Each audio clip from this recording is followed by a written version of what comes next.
By far the most impressive part of the reign of Philip Augustus, apart from his astonishing and world-changing victory at Bouvines, was without a doubt his administrative prowess. This was the reign that essentially turned the French king's household from an ambulatory moving court going from city to city and acting as it went, to an absolute powerhouse in comparison, with much better justice and records. There was to be a world of a difference between Louis VII's royal domain with limited administrative structure, albeit containing the seeds of the expansion to come, and that of St. Louis a century later, which would maintain and push forward the changes that occurred under Philip II and extend all around the kingdom. It was the difference between a small royal domain where the king was really just a first among equals of his vassals, who could even be stronger than him, to commanding obedience from them and removing a few of them, like the Dukes of Normandy and Anjou, to replace them with either his allies, family, or better yet, himself. He and his descendants would start putting their relatives in various places, which was already royal policy when possible because Philip had some important cousins like Robert II of Dreux, grandson of Louis VI, and Robert the son of Robert II, king, who was able to claim the Duchy of Burgundy, but now the royal domain was crawling its way around the western Frankish kingdom, making it impossible to keep putting royal cousins into power abroad. The king always remained at the top in this scheme, and this was accentuated ever more in the reign of Philip Augustus.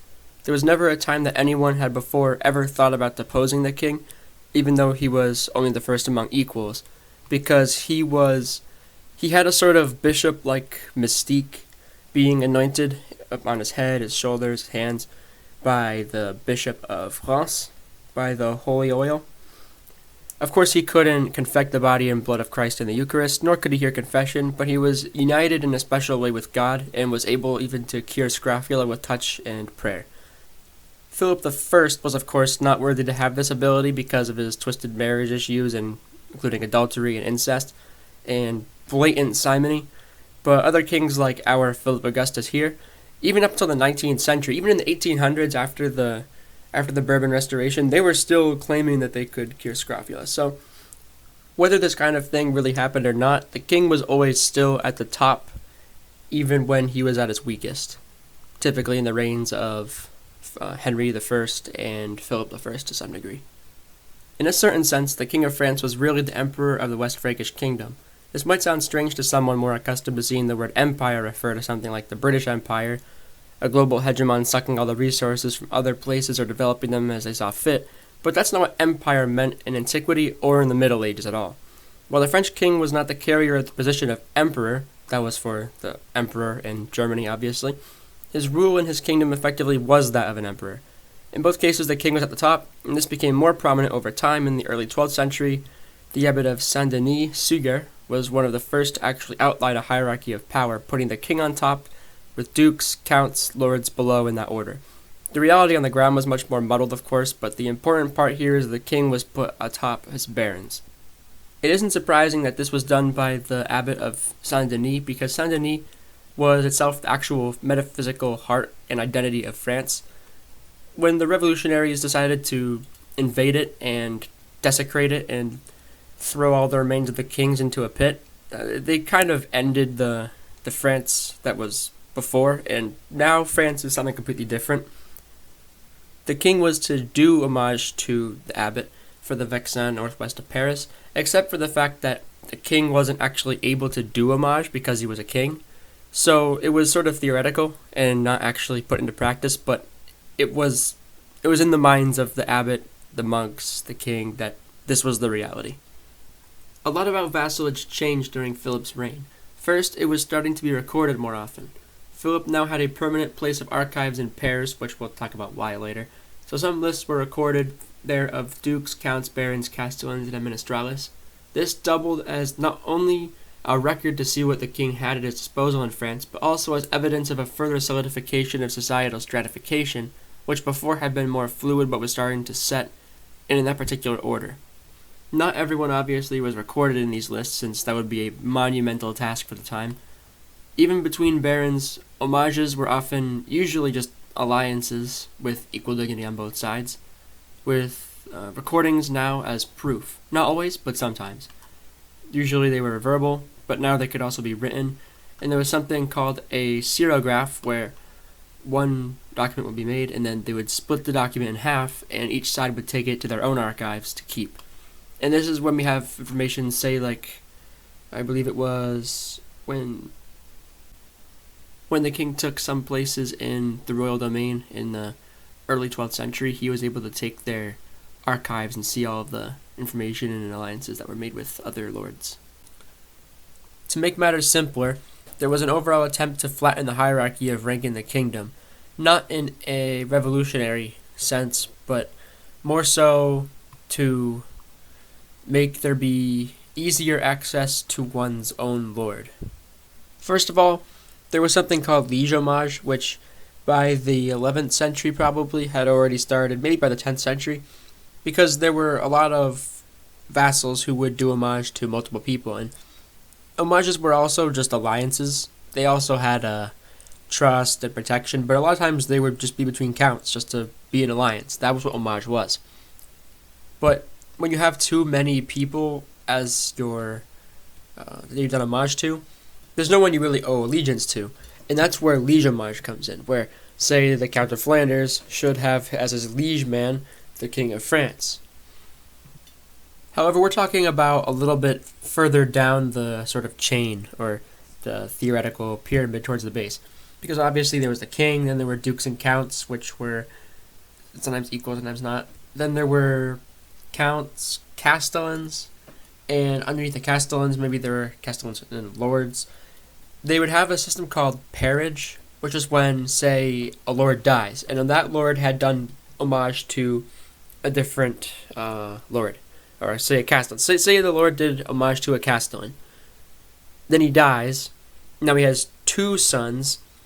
Now usually there was something called peerage, where the younger son would do homage to the older son, who would do homage to the castellan, like his father had done. But now there was a movement to make it to where both of those sons would have to do homage to the castellan, and not one brother to the other, just to flatten the hierarchy, to make it more simple, easier to control. It had something to do with PR too, obviously, because what good is it to have a lord who doesn't really have easy access to, say, the king's court? Well, now if you flatten everything somewhat, there will be more access to higher lords much quicker, and that helps. It gives a reason for someone to give homage to you, and it gives more protection to the one giving the homage. So it's a win-win, actually. On May 1st, 1209, King Philip, with the Counts of Boulogne, Nevers, Saint-Pol, and the Lord of Dampierre, and some other lords, all agreed at a meeting that they would begin to go about the new method of homage, where the homage of all the heirs to the previous lord's own lord would follow any future splits of an estate, and not to the eldest brother. Similar pushes toward primogeniture occurred at this time in Normandy and in Brittany, which was actually an Angevin policy there, which Philip would take advantage of and record in 1212. As for the king, he was in power in his own personal domain, which contained the cities of Paris, Orléans, and, since we're speaking in English here, I'll just say Reims, among others. Paris was not yet the capital, which would only begin to happen under Philip II. Because what does it mean to be a capital? To reside there permanently? The kings, even Philip, moved around a lot. Was it to have administration there? That's more closer to a capital, and that's what Philip will show us. To start out the massive subject that is high medieval French administration, I can't move on without telling you first about the 1190 Ordinance, and then about the royal registers. These will be the topics of this video after this very long introduction. The 1190 Ordinance was the turning point in the French government. For a couple of years, Philip had been urged by the Pope to go on a crusade, but he was always trying to get the upper hand on Richard the Lionheart, who was also trying to do the same, and they were caught in a kind of prisoner's dilemma where they wouldn't be able to leave because the other one could take advantage, and they couldn't both go on the crusade together. But eventually they did do so, with the Pope really trying when, Saladin took over Jerusalem. And so they both, Philip and Richard, they met at Saint-Denis, where they each received the Crusaders' pilgrimage staff for Philip from the abbot of Saint-Denis, and for Richard from the abbot of Tours, who was there at the time, and then they left. But Philip, of course, had to make sure his government, in the meantime, was taken care of, which would be for over a year, and so he did. And that ordinance is what we're talking about here, and it's kind of the beginning of a new age in French government in the Middle Ages. Usually in times past, really just one time past, Suger, the abbot of Saint Denis, was left by Louis VII to be the regent while he was gone. But this time there were more regents and more structures that were... It wasn't like the last time where it was just one guy in charge and just, okay, do your thing. This was much more structured to keep everything intact. One of them was Archbishop Guillaume of the White Hands of Reims, and the other one was the Archbishop's sister.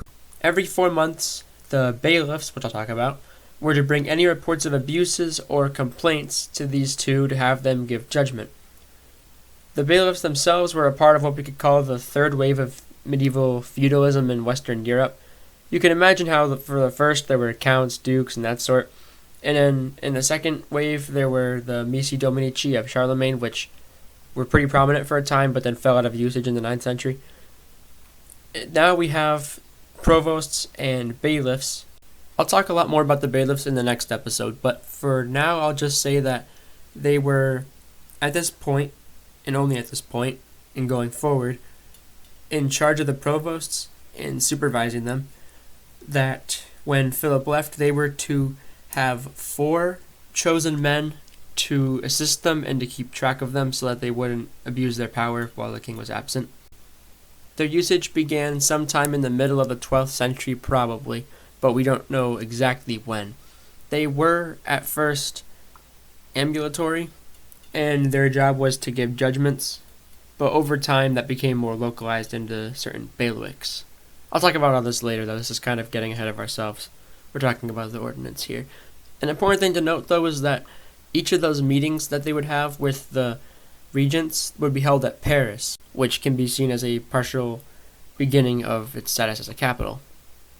As for Paris, 6 bourgeois, who we only know by their initials, and a certain Pierre Marshal, were selected to administer the city and bring the financial records of the royal domain to the temple treasury in the city 3 times a year.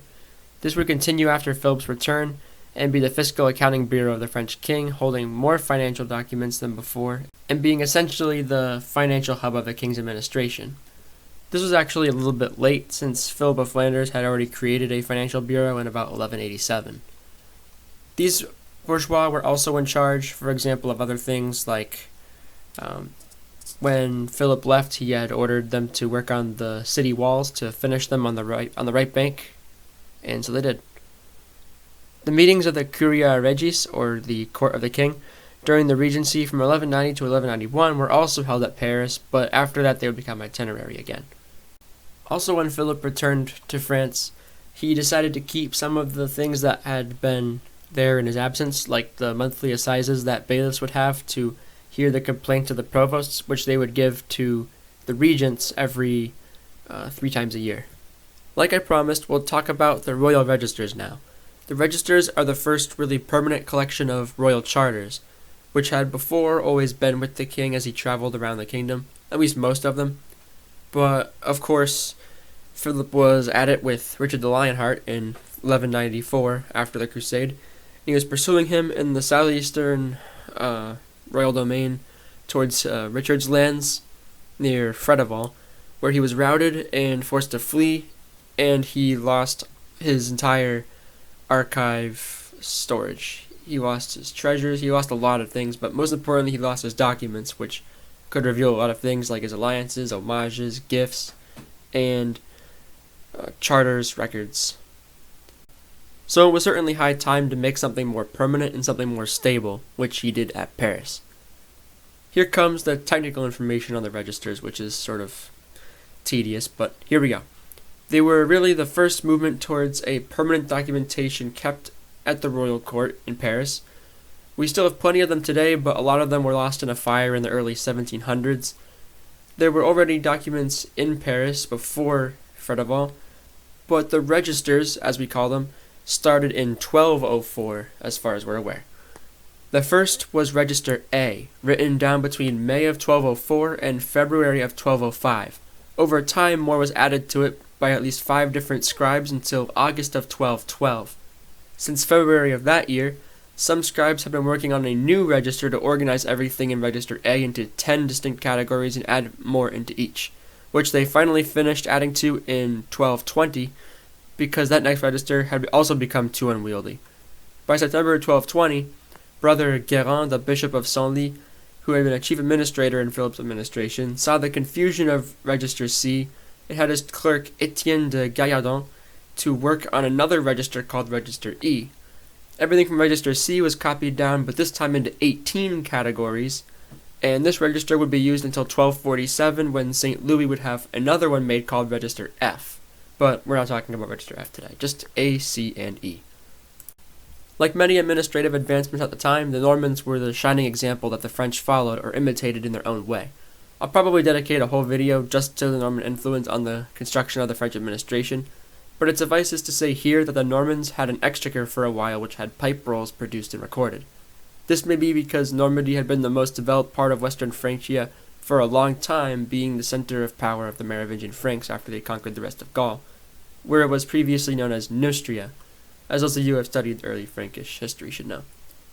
The Norman dukes were essentially just Franks in every single way, and even saw themselves as Franks, especially by 1066, and they certainly had an affinity for administration, which the Domesday Book is really good proof of.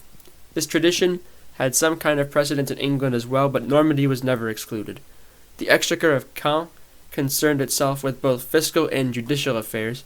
In fact, we could even say that the French were an entire century behind the Norman dukes and consequently the English kings when it came to administrative prowess. Now, what exactly was in the registers as documentation? They had a lot of outgoing communications from the French court. Most of what was included was issued by the king or by his predecessors. They were sorted in the registers by recipient, not in any chronological order like the English and papal rolls had at the time, because yes, those two also already had some kind of administration. Like I said, the French were sort of behind. The registers did not include all of Philip's correspondence, though. Only 39% of his charters were even included. I think it's correct to say that the registers were not compiled in a systematic way to incorporate everything in a modern sense, but rather to have what was necessary at the time, or what mattered enough to be included in any specific moment. Each charter was likely written as a rough draft, which we know to have included the month, and then copied 2 times. One was a verbatim copy of the rough draft, even including the errors and including the month. Then it was recorded again for official use without any errors and without the month in it. Baldwin, the author of that book I mentioned earlier, The Government of Philip Augustus, hypothesizes that this was done to make only copies of what was important. Since anything could be done in a charter, given, received, it was only some that were important that they actually needed to be recorded in a more official way and deposited into the registers. He gives an example of this retrospective importance concerning a small mention of a charter from 1185 that recalled that the king was not to do homage to anyone, even to the abbot of Saint-Denis, from whom he held the vexin. This issue had come up again in 1213, and it was only then that the 1185 document, which we had elsewhere, was actually copied into Register C. The registers were also a good way to increase royal jurisdiction and presence in the Western Frankish kingdom. Lords and bishops alike could bring charters of their own to Paris to be copied down into the registers to give them more weight and more influence. Nothing in the Western Frankish kingdom was more strong than the approval of the king with his own seal, which depicted him seated on the throne of Dagobert in Saint-Denis, which Suger first started with Philip's grandfather Louis VI. Indeed, Saint-Denis himself was a witness to the royal charters, as he was the protector of the Western Frankish kingdom and that of the Capetian kings. The registers were meant to be an easily readable compilation of important charters, and were also transportable if need be, compared to the cumbersome lugging around of the previous archives that had been so unwieldy that they had been pounced on by Richard and seized. The registers were hardly used for a judicial function. There was a great revitalization of the French judicial system that we'll talk about in the next video, but it didn't involve any judgments being recorded in the registers that would be used as a precedent for future cases, like the pipe rolls of the Norman Exchequer were. In fact, the influence of the Norman system on the French one is so important that it will have its own spotlight in this series. The Exchequer's pipe rolls were used, quote, for silencing disputes over affairs decided in the assizes, and thus took on a more public nature, being applicable to affairs yet to come. Not so for the royal French registers. Here's where I'll end this video, with some of the basics of the administration, which you can't really go without. I'll keep the discussion about the provosts and bailiffs for the next video, and we'll see how far it goes into other material, but for now, this is the end of the first video of this probably big series. Hope you learned something, and see you next time.